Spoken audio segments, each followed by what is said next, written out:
ጠንካራ ስነ ልቦናዊ ዝግጁነቱን በስልጠና ያረጋገጠ ሰራዊት በሚሰጠው ተልዕኮ ሁሌም አሸናፊ ነው ሲሉ ሜጀር ጀነራል እንዳልካቸው ወልደ ኪዳን ተናገሩ። የመከላከያ ሰራዊት ስነ ልቦና ግንባታ ዋና ዳይሬክቶሬት ዳይሬክተር ሜጀር ጀነራል እንዳልካቸው ወልደ ኪዳን በማዕከላዊ ተገኝተው በስልጠና ላይ ለሚገኙ አመራሮች የስልጠና ማጠቃለያ በመስጠት የህይወት ተሞክሯቸውን አካፍለዋል። ጀነራል መኮንኑ በቆይታቸው ለሳምንታት በተሰጡ ትምህርቶች ላይ ማጠቃለያ በመስጠት በተለይም በሰራዊት ስነ ልቦና ግንባታ ዙሪያ ሰፊ ትምህርትና ማብራሪያ በማድረግ ለተተኪ አመራሩ አስፈላጊ ቁም ነገሮችን አስጨብጠዋል። የሰራዊት ግንባታ የሁሉንም ኃላፊነት የሚጠይቅ ተግባር መሆኑን በትምህርታቸው ያነሱት ሜጀር ጀነራል እንዳልካቸው አመራሩ የሚመራቸውን አባላቶች በየዘርፉ በመገንባትና በማብቃት ተቋሙን የሚወድና ህዝብን በቅንነት የሚያገለግል ተልዕኮን የተረዳ ግዳጁን በእውቀት ላይ ተመስርቶ የሚፈጽም ጠንካራ ስነ ልቦና ያለው ወታደር የመገንባት ኃላፊነት አለበት ሲሉም አስረድተዋል።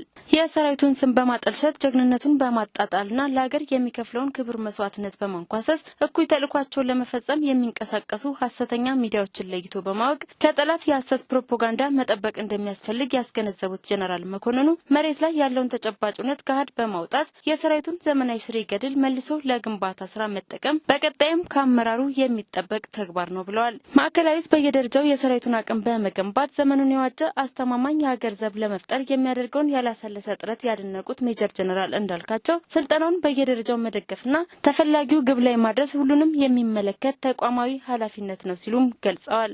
ስልጠናው አሁን ላይ ከጓድ እስከ ሬጅመንት አመራር ድረስ በእዝ ደረጃ እየተሰጠ ሲሆን በሁሉም ኮሮችና ክፍለ ጦሮች በየስራ ዘርፉና በየመሳሪያ ምድቡ የሚሰጡ ተመሳሳይ ስልጠናዎችም ከግዳጅ ጎን ለጎን ተጠናክረው ቀጥለዋል።